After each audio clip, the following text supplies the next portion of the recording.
백성 중에 모든 병과 모든 약한 것을 고치시니 그의 소문이 온 수리아에 퍼진지라. 사람들이 모든 앓는 자 곧 각종 병에 걸려서 고통당하는 자, 귀신 들린 자, 간질하는 자, 중풍병을 데려오니 그들을 고치시더라. 갈릴리와 데가볼리와 예루살렘과 유대와 요단강 건너편에서 수많은 무리가 따르니라. 아멘. 우리 옆 사람과 인사합시다. 다시 한번 인사할까요? 당신을 진심으로 축복합니다. 또 반대편으로 한 해 동안 너무 수고하셨습니다. 서로 인사합시다. 이 강대상에 쓰려면 프로가 돼야 되는데 이게 뭐 컨디션을 조절을 잘해야 되는데 갑자기 또 감기가 와서 좀 목소리가 좀 이상하고 나중에 찬양하다가 좀 삑사리가 나더라도 이해를 하시기를 바랍니다. 부산에 사시는 한 목사님이 개척을 한 후에 열심히 목회를 하고 있는 분이 지금 계십니다. 이 목사님의 목회 철학과 방향은 치유와 회복입니다. 그래서 이 오는 사람들마다 치유가 일어나고 회복이 일어나기를 정말 간절히 기도하는 교회여서 개척을 했는데 시간이 지나면서 150명의 성도들이 출석할 정도로 굉장히 성장을 했습니다. 기적도 막 일어나고요. 그러던 어느 날 목사님이 고민에 빠졌습니다. 그건 뭐냐면 성도들이 더 이상 영적으로 성장하지 않고 있다라는 것을 보게 된 거죠. 그리고 고민 끝에 목회의 철학과 방향을 말씀 중심으로 전환을 시켰습니다. 교회가 어떻게 됐을까요? 부흥이 되었을까요? 더 성장했을까요? 그런데 100여 명의 성도들이 떠나버렸어요. 그리고 난 다음에 50여 명만 남았습니다. 지금 현재 그렇습니다. 무엇을 보여주는 대목이냐면 치유와 회복만으로 교회는 절대 건강해질 수 없다라는 것을 보여주는 겁니다. 치유되고 회복되어 그것이 유지되면 좋겠지만 오늘 우리가 치유되어도 좀 시간이 지나면 또 다른 어려움이 찾아온단 말이죠. 근데 어려움이 찾아오면은 어떻게 되냐면 또 그것을 해결해야 될 치유가 필요한가요? 또 치유해달라고 오는 거죠.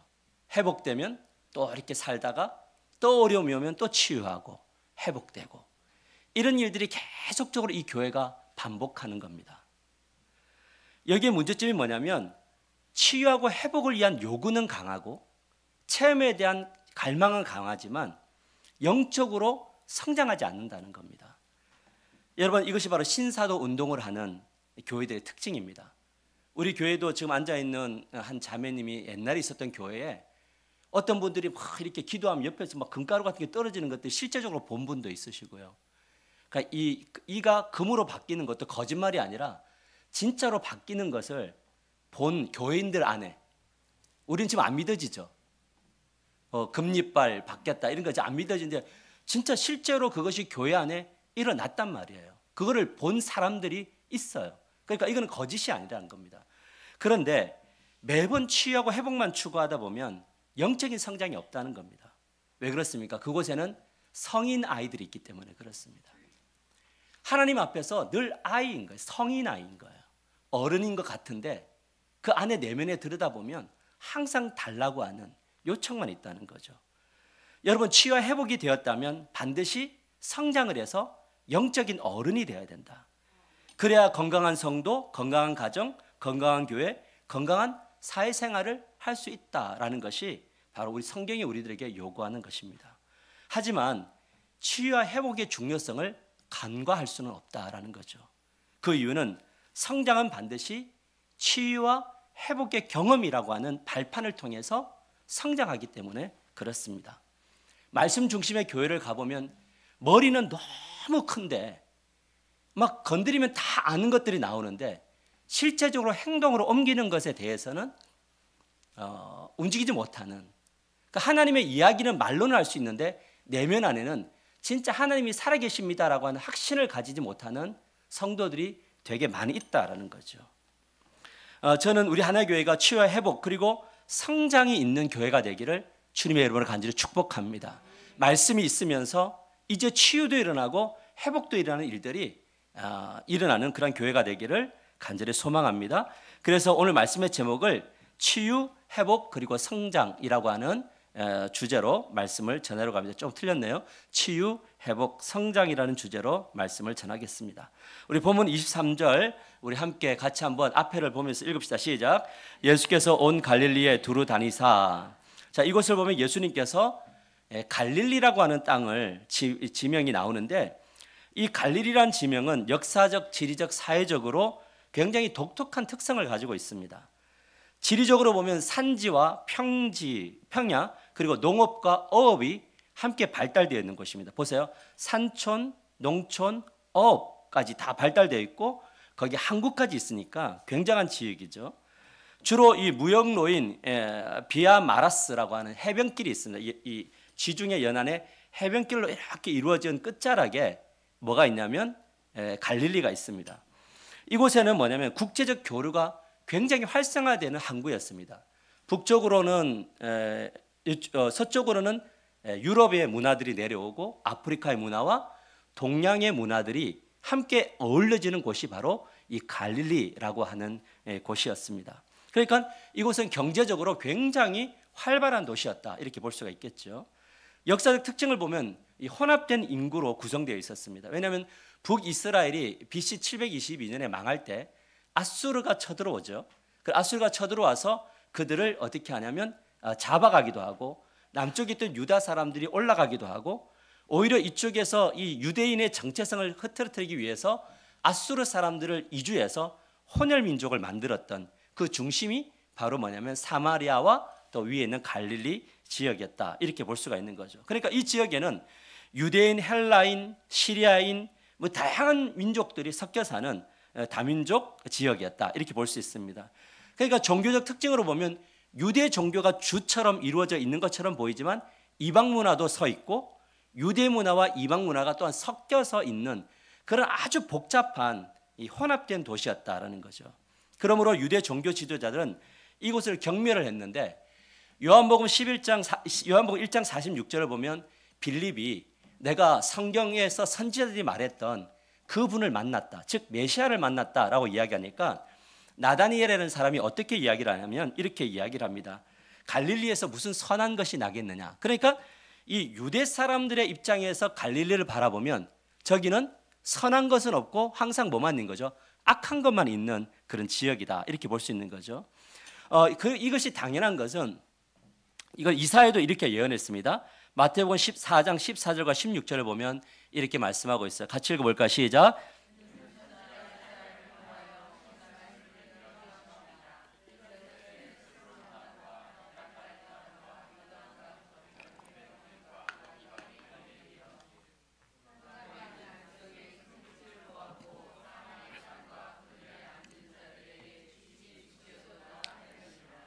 갈릴리는 풍요로웠지만 모든 것이 혼합되었어요. 그래서 뭐냐면 이 갈릴리를 이방의 갈릴리요, 이 이방의 갈릴리를 상징하는 게 흑암, 그다음에 사망의 그늘, 그리고 사망의 그늘이 있었다, 이렇게 표현하고 있습니다.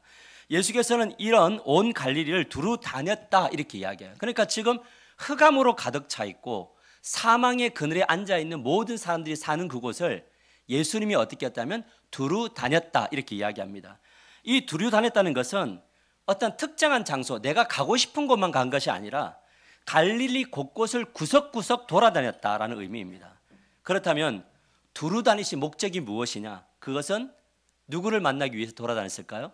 사람들을 만나기 위해서. 어떤 사람들이죠? 흑암에 앉은 사람들, 사망의 그늘에 앉아 있는 사람들, 우리가 말하면 함께 섞일 수 없는 사람들, 교회에 오면 안 되는 사람들을 예수님은 만나러 다녔다라는 거죠. 왜 그렇습니까? 예수님은 관심사가 누구였기 때문에? 사람이었기 때문에 그렇습니다. 이것이 바로 예수님이 이 땅에 오신 이유다라고 하는 거죠. 예수님이 이 땅에 오신 이유가 뭐냐? 흑암에 있는 사람들에게 빛이 되기 위해서 오셨다라는 것이 바로 이 갈릴리 땅이 주는 상징성입니다. 그렇다면 흑암과 사망의 땅, 그리고 그늘에 앉은 사람들의 상태는 어땠는가? 자, 흑암 속에 있고 사망에 앉아있는 사람들의 상태가 어땠느냐, 이것을 잘 보여주는 두 단어가 있습니다. 두 문구가 있는데 마태복음 4장 23절 우리 하반절을 보면 같이 읽어봐요. 시작. 백성 중에 모든 병과 모든 약한 것. 여러분, 갈릴리에 사는 사람들은 경제적으로는 나름대로 풍부했던 것 같아요. 그러나 모두는 아니었지만 그래도 살만한 동네였습니다. 그런데 중요한 것은 무엇이냐? 육체적인 질병이 가득했고 정신적으로도 문제가 있었고 영적으로도 고통당하는 곳이었다. 이렇게 성경은 말하고 있습니다. 이건 무엇을 보여주는 대목이냐면 갈릴리는 모든 사람들이 살고 싶은 땅이긴 합니다만 그러나 그곳에는 뭐가 필요해요? 치유와 회복이 필요한 땅이었다라는 겁니다. 여러분 그렇다면 이런 치유와 회복의 요구는 갈릴리에만 있나요? 우리가 살아가는 현장에도 있습니까? 예, 우리가 살아가는 현장에도 있죠. 우리가 살아가는 현장에도 치유와 회복이 여전히 필요하다는 겁니다. 왜냐하면 우리가 살아가는 땅에도 육체적인 질병과 정신적인 그다음에 영적인 그리고 경제적인 문제로 허덕이는 사람들이 너무 많기 때문에 그렇습니다. 여러분 이렇게 고통당하는 사람들에게 필요한 것은 말의 위로가 아니라 뭐냐면 그들의 그 어려움으로부터 벗어나는 것, 해결받는 것, 해방되는 것이 필요한 줄 우리는 알아야 된다는 것이죠. 이것이 중요한 이유는 우리도 모든 병과 모든 약한 것들에 노출될 수 있나요? 아멘인가요? 저는요 우리 교회 가운데 누가 아픈 분들이 있을 때 기도할 때 저는 이런 기도도 합니다. 하나님 앞에 뭐냐면 하나님 저분들 참 지금 외로울 것 같습니다. 너무 외로울 것 같습니다. 두려울 것 같습니다. 근데 정말 저분들을 위해서 기도하는 분들이 얼마나 있는지 참 궁금합니다. 그래서 기도를 하면서 어떤 기도를 하냐면 하나님 언젠가 나도 저 자리에 설 수 있지 않겠습니까? 그런데 하나님 제가 오늘 그분들을 위해서 기도한 것처럼 하나님 저도 그날에 누군가가 나를 위해서 기도를 해주는 기도를 많이 받는 그런 목사가 되게 해주십시오 라고 하는 기도를 합니다. 여러분 우리가 지금 힘들지 않고 우리가 지금 빛 가운데 있어서 우리가 건강해서 어쩌면 우리는 그 누군가의 아픔이 안 만져줄 수 있겠지만 실제적으로 우리가 기도를 하다 보면요 하나님이 그 사람들의 상태나 마음을 하나님이 만져주실 때가 있거든요. 오늘도 제가 설교를 준비하다가 잠시 멈추고 전화를 걸었어요. 근데 목소리를 듣는데 너무 절망하고 너무 힘들어하는 목소리가 들렸어요. 목사가 해줄 수 있는 이야기는 그거밖에 없더라고요. 내가 이 말을 하는 것이 무례한 것 알지만 그래도 선언하셔야 됩니다. 내가 이 말을 전하면서도 그런 이야기 하나님 내가 이 자리에 설 수 있으면 과연 나는 이렇게 할 수 있을까요? 하지만 그래도 하나님 선언해야 됩니다. 하나님께 외쳐야 됩니다. 하나님만이 답이기 때문에 그렇습니다. 하고 뜨겁게 기도를 해 주었거든요.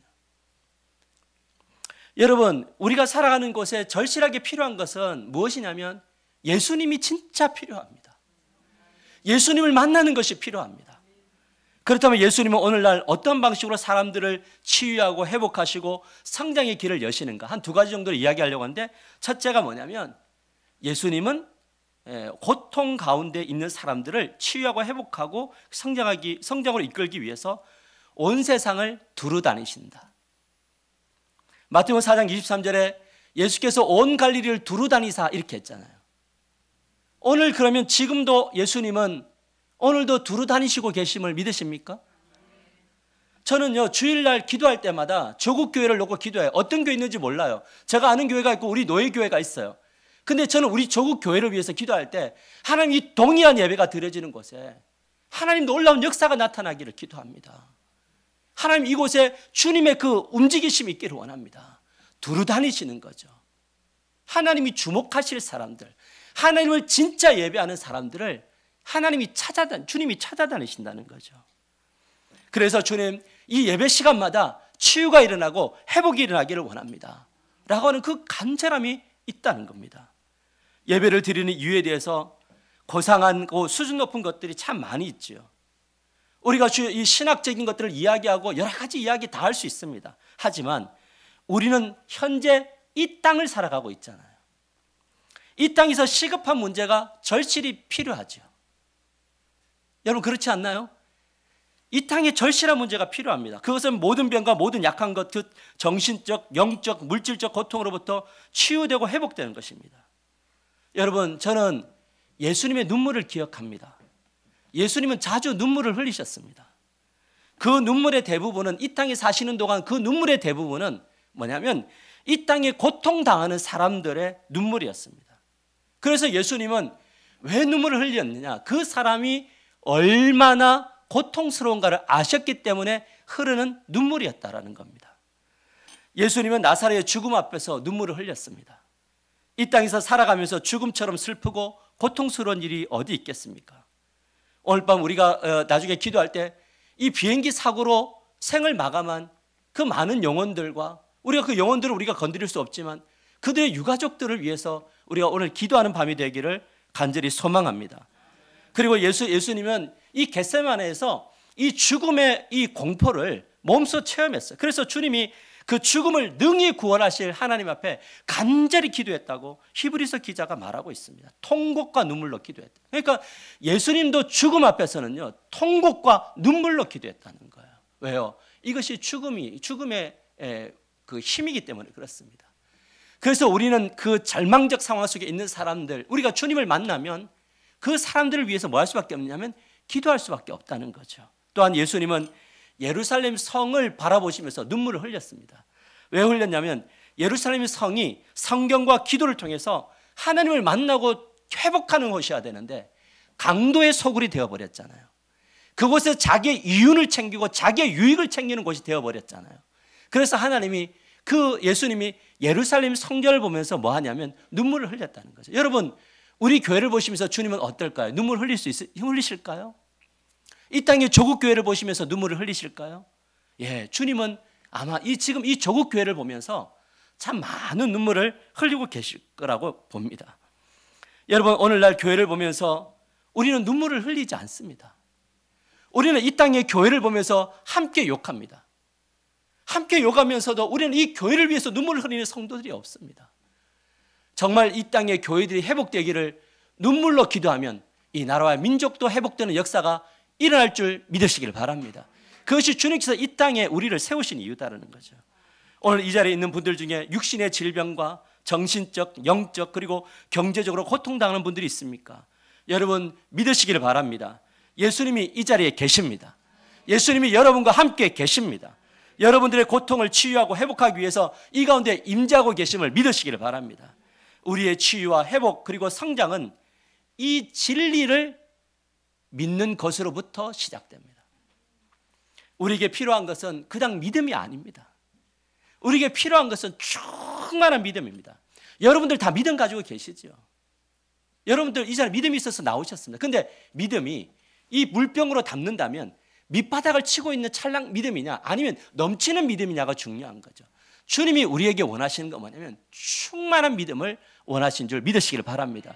우리가 2024년도 정말 여러분의 고집과 우리의 아집, 나의 아집으로 살아옴으로 인해서 채워지지 않는 믿음을 오늘 이 밤부터 회개하시고 하나님 내년에는 충만한 믿음, 예수님이 지금 여기 이 가운데 함께하고 계시다.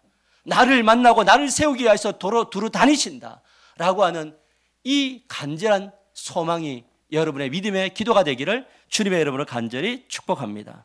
자, 그렇다면 예수님은 오늘날에도 어떤 방식으로 사람들을 치유하시는가, 회복하시는가, 성경하시는가? 둘째, 우리 같이 한번 읽어봅시다. 시작. 예수님은 치유, 회복.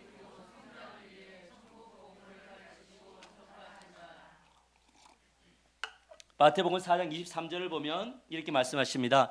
예수께서 온 갈릴리에 두루 다니사 그들의 회당에서 가르치시며 천국 복음을 전파하시며. 여러분, 예수님은 우리의 모든 병과 약한 것으로부터 치유와 회복 그리고 성장을 시키기 위해서 우리에게 치료약을 하나 주셨는데 그것이 바로 복음이에요. 그것이 바로 하나님 나라의 복음이다라는 거예요. 여러분, 하나님 나라의 복음이란 무엇입니까? 이제는 좀 눈 감고도 다 알 수 있나요? 하나님 나라의 복음? 저를 한번 보세요. 눈 감고 너무 피곤하시죠? 오늘 일하셔가지고. 하나님 나라의 복음이 뭐냐면 하나님을 왕으로 모시고 당신의 주권에 말씀에 순종하면 하나님이 주신 땅에서 복, 치유, 회복 그리고 성장을 받아 누리는 놀라운 역사가 일어난다라는 겁니다. 이것이 바로 우리 교회가 품고 있는 거예요. 저는요, 우리 하나교회가 딱 하나만 생각하셔도 된다고 봅니다. 그것은 뭐냐면 우리는 하나님 나라의 백성이다. 아멘. 내가 어디 있든지 나는 한 나라의 백성이다. 예수 그리스도를 통해서 하나님과 내가 통하는 삶의 길이 열렸다. 나에게 내가 주의 이름을 부를 때마다 하나님의 구원의 역사가 일어난다. 아멘. 이것을 외치셔야 돼요. 왜냐하면 이것이 주님이 이 땅에 오신 이유니까요. 예수님의 이름을 부르면 하나님이 나를 만나 주신다. 예수님의 이름을 부르면 하나님이 나의 기도를 듣고 계신다. 예수님의 이름을 부르면 하나님이 나의 길을 이끌어 가신다 라고 하는 이 간절함이 있으면요, 이 세상을 살아갈 때 두려움이 없게 될 줄 믿으시기를 바랍니다. 우리의 삶의 모든 주권은 하나님께 있습니다. 따라합시다. 삶의 주권이 하나님께 있습니다.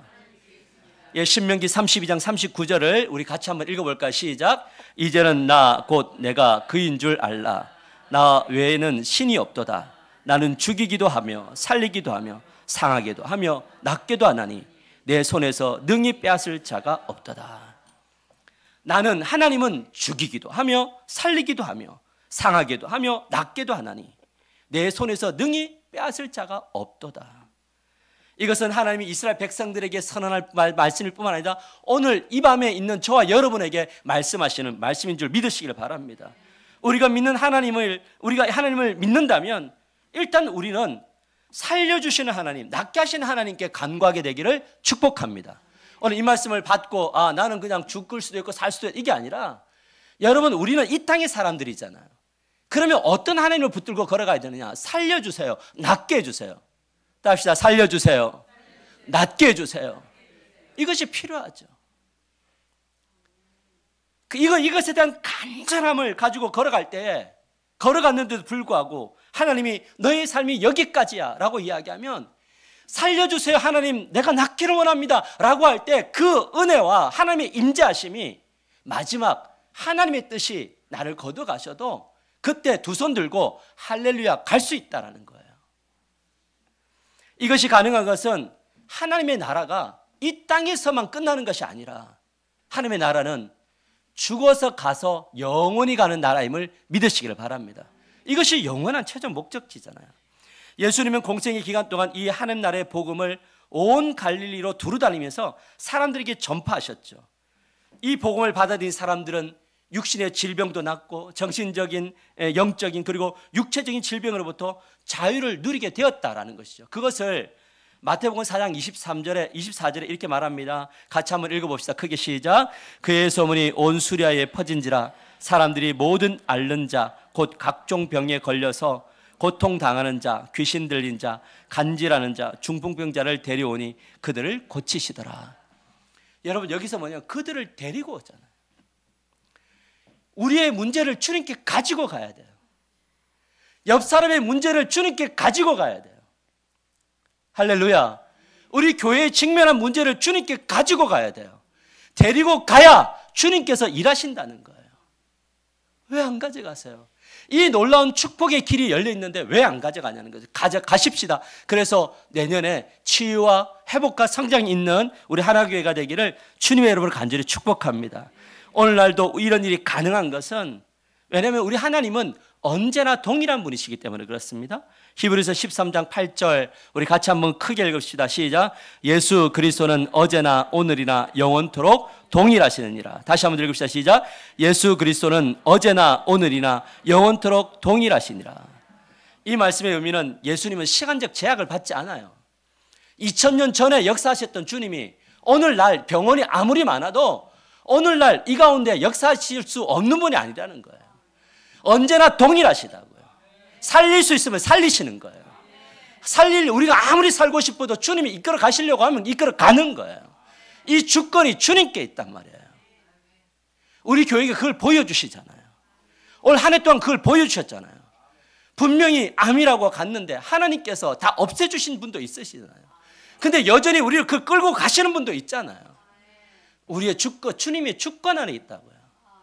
여러분, 우리는 동일하신 하나님 앞에 간절히 간구하는 놀라운 역사가 일어나게 되기를 주님의 여러분을 간절히 축복합니다. 어떤 분들은 그런 기도를 해요. 작은 것 이런 것까지 기도할 필요가 있느냐? 예, 기도하지 않으셔도 됩니다. 그러나 작은 것을 기도할 때 큰 걸 또 기도할 줄 아는 믿음이 생긴다라는 거예요. 여러분, 작은 것 있을 때 병원만 가면 큰 것 걸려도 병원만 갑니다. 작은 것 걸렸을 때도 병원 가고 기도하고, 큰 병이 걸려도 큰 문제가 생겨도 기도하고 병원 가고. 이 땅에 이루시는 하나님의 모든 섭리들을 따라서 걸어갈 때에 놀라운 역사가 일어나게 될 줄 믿습니다. 이것이 사실이기에 하나님의 주권에 순종함으로 문제를 가지고 나아가면 이 모든 것을 하나님이 해결하실 수 있음을 믿으시길 바랍니다. 저는 이 사실을 믿기에 하나님이 그만하실 때까지 24년대 해왔던 것처럼 25년대에도 하나님 나라의 복음을 전하며 어떤 사람 두루 다니시다가 충만한 믿음을 가진 자들을 만나시고 그들에게 하나님께서 치유하시고 회복하시고 성장하는 그러한 놀라운 길을 열어가시기를 저는 소망합니다. 저는 제가 그곳에 1등 되기를 원합니다. 저는 내년에 더 치유받고 더 회복되고 더 성장하기를 원합니다. 여러분의 가정이 그렇게 되기를 주님의 여러분을 간절히 축복합니다.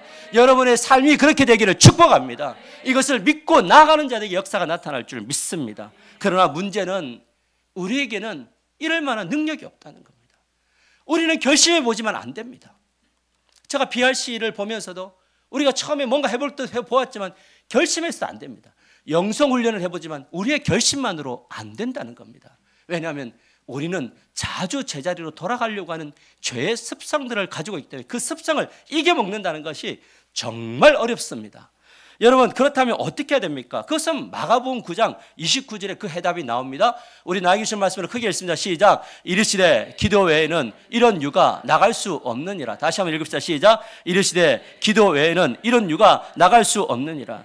물론 이 말씀은 귀신 들린 아이에게 귀신을 쫓아내신 이후에 귀신을 쫓아내지 못한 제자들에게 한 말씀입니다만 오늘날에도 우리에게 동일하게 적용하시고 동일하게 선포하시는 말씀인 줄 믿으시길 바랍니다. 우리의 모든 삶의 출발과 과정과 끝은 무엇으로 귀결되냐? 기도와 기도로 끝이 됩니다. 여러분, 그렇다면 이 말씀의 원리가 영적인 것만 귀신을 쫓아내는 데만 적용되느냐? 그렇지 않습니다. 왜냐하면 모든 영역의 문제의 해결은 하나님이 일하시는 통로는 기도하지 않고서는 하나님은 일하실 수 없습니다.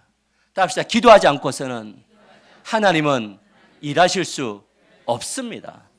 육신의 질병, 정신적인 것, 영적인 것, 우리의 삶의 모든 영역에도 기도의 중요성이 적용되는데 이것이 바로 야고보서 5장 16절과 18절에 나옵니다. 보십시오. 충만한 믿음의 기도는 병든 자를 구원하리니. 여러분, 이거 저의 말씀이 아니잖아요. 믿음의 기도는 병든 자를 구원하리니 주께서 그를 일으키시리라. 혹시 죄를 범하였을지라도 사하심을 받으리라.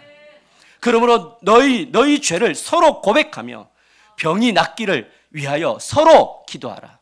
의인의 간구는 역사하는 힘이 있느라. 여러분, 의인이 누구입니까? 이 말씀을 믿고 서로 교제하며 서로 손을 붙잡고 서로 기도하면서 하나님께서 역사하는 힘이 있다는 것을 서로 믿으면서 서로 손잡고 기도하는 것이 의인의 기도예요. 우리가 목장이 모일 때마다 뭘 하는 겁니까? 서로 손잡고 기도하는 겁니다. 우리에게 이 믿음을 달라고. 우리가 서로 자백하고 고백할 수 있는 믿음을 달라고. 우리가 만날 때마다 손잡고 기도하면 하나님이 너희의 의인의 기도를 들으시고 역사한다는 거예요. 엘리야는 우리와 성정이 같은 사람이로되 그가 비가 오지 않기를 간절히 기도한다. 어떻게 기도했어요? 간절히 기도했어요. 어떻게 기도했어요? 다리를 그 가랭이 사이로 넣고 정말 이 고통 가운데 간절히 하나님께 기도했잖아요. 3년 6개월 동안 땅에 비가 오지 아니하고 다시 기도하니 어떻게 간절히 기도하니 하늘이 비를 주고 땅이 열매를 맺었느니라. 이렇게 이야기해요. 이것을 믿어야 하는 이유는 어제나 오늘이나 하나님은 영원히 동일한 분이시라면 우리에게 필요한 것이 뭐냐면 믿음 달라고 하는 거예요. 믿음의 기도를 하게 해달라고 하는 거예요. 하나님, 저에게 믿음이 없습니다. 저에게 믿음을 좀 주십시오. 그것을 어떻게 기도하냐? 간절히 기도하는 거예요. 어떻게? 서로 손잡고요. 여러분, 기도는요 참 신기한 게 있어요. 뭐가 있냐면 제가 오늘 새벽 기도도 제가 목이 아파서 잠시 소리를 안 내서 기도해 보면요 참 신기해요. 저는 이것 좀 뛰어넘기를 원해요. 가끔가다 목사가 좀 이렇게 목이 아프시구나 그러면 성도들이 좀 같이 좀 뜨겁게 기도하면 좋은데 목사가 소리를 안 내면 다 같이 소리를 안 내고 그 소리도 안 내면서 기도를 오랫동안 하는 것도 아니고 평소보다 더 빨리 가요. 그래서 저는 그걸 보면서 목사는 죽어라 기도를 해야 될 운명이구나. 우리의 간절함, 그냥 대충 기도하는 거 말고 정말 간절하게 모일 때마다 기도하는 그 기도, 이걸 좀 체험했으면 좋겠어요. 왜냐하면 하나님은 이 의인의 간구를 역사하니까요. 여러분, 내가 기도하지 않는다고 다른 사람도 기도하지 않게 하는 그 기도를 방해하는 그 죄를 끊어야 돼요. 우리는 서로 공동체잖아요. 맞아요? 예, 침묵으로 기도할 수 있죠. 통성으로 기도할 수 있죠. 어느 것인지 다 할 수 있어요. 그러나 한 가지는 분명합니다. 간절함이에요. 오늘 보이지 않는 사람들에 대한 간절함, 나하고 떨어져 사는 사람들의 그 아픔에 대한 간절함, 그것이 그냥 헛돼서 확인되어지지 않는 것이 아니라 공동체 안에서 확인되어져야 돼요. 그래야 살아요. 이게 뭐냐면 진리예요. 왜냐하면 교회는 머리를 중심으로 한 몸이기 때문에 그렇습니다. 여러분, 오늘 우리 한 해를 돌아보면서 혹시 나로 인하여 누군가가 기도하지 못하게 하진 않았는가? 나의 힘이 필요했는데 그 힘을 주지 않았는가? 이런 것들도 돌아보는 한 해가 되기를 축복합니다. 여러분, 기도할 때 뭐 고상한 이야기, 뭐 천상 이야기, 뭐 수준 높은 이야기, 여러분, 죽음 앞에 서면 다 안 떠올라요. 우리가 정말 절망적인 상황이 오면요, 고상한 거 아무것도 안 떠올라요. 딱 하나만 떠올라요. 예수님 살려주세요. 안 가봐서 그래요. 살려주세요, 살려주세요, 살려주세요, 도와주세요. 이거밖에 안 나와요. 거기에 무슨 말이 나와요? 그 말밖에 안 나와요.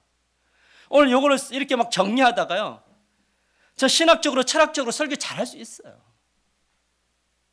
여러분, 그게 아니라 예수님을 만나는 삶이어야 돼요. 여러분, 이 땅의 문제에 그래서 이 땅의 문제에 기도하는 거예요. 왜? 우리는 이 땅에 사니까요. 하나님을 만나는 역사가 일어나기를 축복합니다. 여러분, 이 설교를 정리하다가 그냥 잠시 덮었어요. 그리고요, 이런 생각했어요. 하나님, 제가 그런 기도, 작년에도 이 기도를 이때 이 설교를 했는데 하나님, 기도밖에 없습니다. 시간이 지나 보니까 진짜 기도밖에 없어요. 순발력이 있을 때는요, 순발력으로 다 했는데요, 근데 여전히 순발력은 남아있지만 하나밖에 못해요. 기도밖에 없습니다. 하나님. 왜요? 내가 할 수 있는 게 없어요. 아무것도 없어요. 기도밖에 없어요. 그러나 중요한 게 뭔지 아세요? 뭐 더 절망적인 게 뭔지 아세요? 기도가 제일 어려워요. 여러분, 제가 기도밖에 없다는 거 아는데 기도가 제일 어려워요. 정말 어렵더라고요, 기도가. 여러분, 근데요, 이 사실을 믿기에 설교를 준비하다가 그냥 덮고 환우를 위해서 전화를 걸었어요. 우리 박인수 씨의 부인 되시는 김규영 성도에게 전화를 걸었는데 전화할 때마다 항상 반갑게 맞아요. 그래서 뭐라고 이야기하냐면 많이 회복이 됐습니다. 지난주 굉장히 위급했거든요. 수치가 내려왔습니다. 그러니까 제가 전화기에다가 귀를 대주세요. 그리고 저 손을 잡고 저의 기도를 들어주세요. 저는 거기 없지만 하나님이 그 가운데 계십니다. 그 기도를 해줬더니 그런 이야기예요. 남편이 눈을 탁 뜨고 눈을 뜨면서 기도를 듣고 있습니다. 여러분, 그것이 어떤 방식으로 하나님이 일하실지 의학적으로는 우리가 모르지만 하나님이 그 영혼을 어떻게 건드리셔서 어떤 역사가 일어날지 아무도 몰라요. 우리 김윤정 집사님 재수술을 하고 참 많이 아프게, 얼마나 두렵겠어요. 올 한 해를 돌아보면 참 많은 어려움들이 있었죠. 연초부터 12월 말까지 야, 이렇게까지 쏟아질 수 있을까라고 하는 그 어떤 두려움, 막막함, 때로는 좌절, 이런 것이 있어요. 그런데 예수 하나님의 주권을 믿고 순종하고 믿음으로 기도를 또 올려드렸더니 하나님이 이기게 하시고 승리하게 하시고, 어려운 순간에 있는 사람들은 주님 앞에 나와서 하나님을 만나요. 그런데 삶에 문제가 없는 사람들은 하나님을 만나지 않아요. 근데 여러분, 문제가 없을 때 더 만나십시오. 복의 시간들이 주어지고 나에게 시간의 여유가 있을 때 더 하나님 만나셔야 돼요. 젊은 날 더 하나님을 만나셔야 돼요. 그래야지 나이 들어서 더 하나님을 만나실 수 있어요. 저는요, 내년에 어떤 일이 벌어질까 어떤 마음이 좀 두렵기도 해요. 기대가 되기도 해요. 참 놀라운 것은 당장 이번 주부터 풀어가야 될 숙제들이 교회 안에 생기고, 그런데 여러분 두렵지 않아요. 왜냐하면 어제나 오늘이나 동일하신 하나님이 하나님 주신 마음을 따라 가보는 거죠. 지혜와 결단을 내리며 갈 겁니다. 이런 데살로니가전서 5장 17절에 18절에 이렇게 말씀합니다. 쉬지 말고 기도하라. 범사에 감사하라. 이것이 그리스도 예수 안에서 너희를 향하신 하나님의 뜻이니라. 쉬지 말고 기도하라는 말을 이해하겠어요. 여러분, 쉬지 않고 기도하지 않으면 이겨먹을 수 있는 것들이 아무것도 없어요. 연말이 되면요, 정말 얼마나 많은 영적인 전투를 또 벌려야 되는지 몰라요. 새롭게 지나갈 때, 새롭게 시작될 때 힘을 가지고 와야 되는데 무너뜨릴 수 있는 것들이 되게 많아요. 그 원인이 나일 수도 있고 환경일 수도 있어요. 그러나 중요한 것은 무엇이냐면 하나님께 주신 이 상황 속에서 주님 바라보시면서 기도하며 나갈 때에 놀라운 역사가 일어나게 될 줄 믿습니다. 쉬지 않고 기도할 때 감사할 것이 보여요.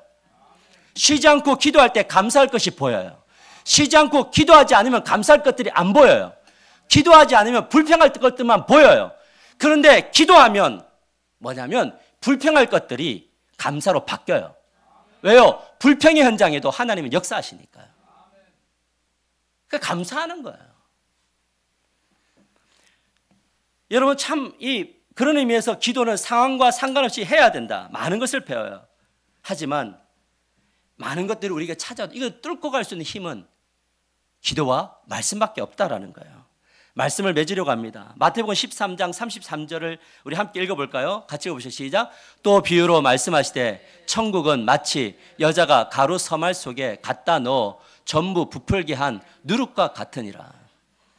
여러분, 천국은, 하나님의 나라는 마치 여자가 가루 서말, 이 가루 서말은요 대략 22kg에서 27kg 되는 양이에요. 그러니까 쌀푸대 한 푸대보다 조금 더 많은 그 가루를 이야기해요. 근데 이 가루에 누룩이 그냥 이렇게 들어가면, 한 누룩이 들어가면 그 전체가 변화된다는 거예요. 다시 말하면 뭐냐면 하나님의 나라는 확장성을 가지고 있다는 거예요.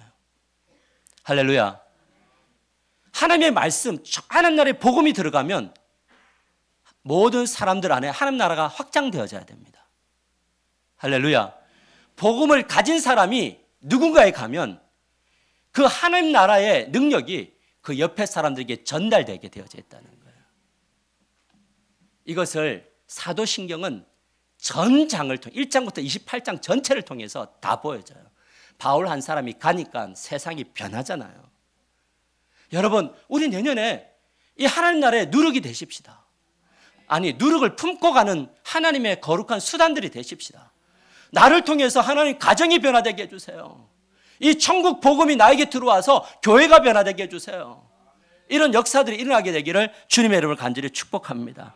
비록 볼품 없지만, 보이지만 사람 안으로 들어가면 모든 것을 변화시킬 수 있는 것이 하나님의 능력이다라는 거예요. 마태복음 4장 25절 이렇게 말합니다. 예수께서 천국 복음을 전파하시며 백성 중에 모든 병과 모든 약한 것을 고치시니 수많은 무리가 따르니라. 무엇을 말하고 있습니까? 하나님 나라의 복음인 예수님을 만나는 사람들은 하나같이 치유와 회복을 경험하면서 하나님 나라 백성이 된다는 거죠. 그리고 누군가에게 누룩이 되어 나를 통해서 변화되는 놀라운 역사가 일어나게 된다는 것이죠. 여러분 부모님들 때문에 자녀들이 변화되기를 주님의 이름으로 간절히 축복합니다. 저가 변하고 여러분들도 변해서 우리 다음 세대들에게 멋진 유산들을 남겨주는 하나교회가 되기를 주님의 이름으로 간절히 축복합니다. 여기에 중요한 메시지 하나가 있습니다. 여러분, 순서가 중요하지 않다는 겁니다. 왜냐하면 치유, 회복, 그리고 성장을 위해서 하나님 나라의 복음을 먼저 들을 수도 있고 어떤 사람은 그 치유하고 회복되는 것이 먼저일 수 있습니다. 여러분, 이건 순서가 중요하지 않아요. 제가 성경을 보니까 예수님이 그냥 먼저 고쳐주고 복음 전하는 분도 있고 복음 전하고 고쳐주시는 분도 있습니다. 어쩌면 우리가 이 확신을 가지고 있으면 문제 있는 사람들 데리고 와서 하나님의 이름으로 기도하면서 치유되는 역사가 우리 교회 가운데 일어나게 될 줄 믿습니다. 중요한 것은 이 확신을 우리가 가지자라는 겁니다. 할렐루야. 내년에는 안 된다 이런 거 없습니다. 왜냐하면 주님이 우리의 길을 여실 것이기 때문입니다. 할렐루야. 아멘이시죠? 여러분 사랑하는 성도 여러분, 내년에는 어제나 오늘이나 동일한 영원토록 동일하신 하나님께서 우리에게 준 땅에 먼저 치유와 회복 그리고 성장이 있기를 기도하면서 영적인 어른이 되기를 기도하십시다. 답시다. 하나님, 내년에는 힘있게 하나님, 내년에는 영적인 어른이 되게 하소서. 할렐루야. 내년에는 우리 교회가 어른이 됩시다. 아이들처럼 계속 이 쳇바퀴를 도는 사람들이 아니라 진짜 영적인 어른이 되십시다. 주님, 나의 삶을 도와주십시오라는 기도하지만, 그러나 우리의 기도에서 내가 주님을 위해서 무엇을 할까요? 오늘 이 밤에 기도하는 시간이 되기를 축복합니다. 이것이 되어져야 됩니다. 더 나아가서 하나님을 믿지 않는 영혼들에게 때로는 복음을 전하고, 때로는 친구를 삼으면서 열심히 심고 물주고 가꾸면 어느 날 하나님이 그 영혼을 데리고 오게 하실 줄 믿으시기를 바랍니다. 이것이 우리가 내년에 119 전도를 하는 이유입니다. 여러분, 성경의 이야기는 먼 날의 이야기 아니라 우리의 이야기라는 사실을 체험하시는 이 밤이 되기를 주님의 이름으로 간절히 축복합니다. 내년에는 진짜 많이 체험하게 될 줄 믿습니다. 그렇게 될 거예요. 할렐루야. 광고를 하나 놓쳤는데, 오늘 돌아가실 때 뭐죠 이거죠? 떡 광고죠. 제가 놓쳤어요. 떡국이에요. 가정당 한 개씩. 김전주 선생과 노경남 권사님, 갑자기 은혜가 더 많이 되죠. 권사님께서 가정당 한 개씩 떡국을 준비하셨습니다. 그리고 내일 새벽 기도는 쉽니다.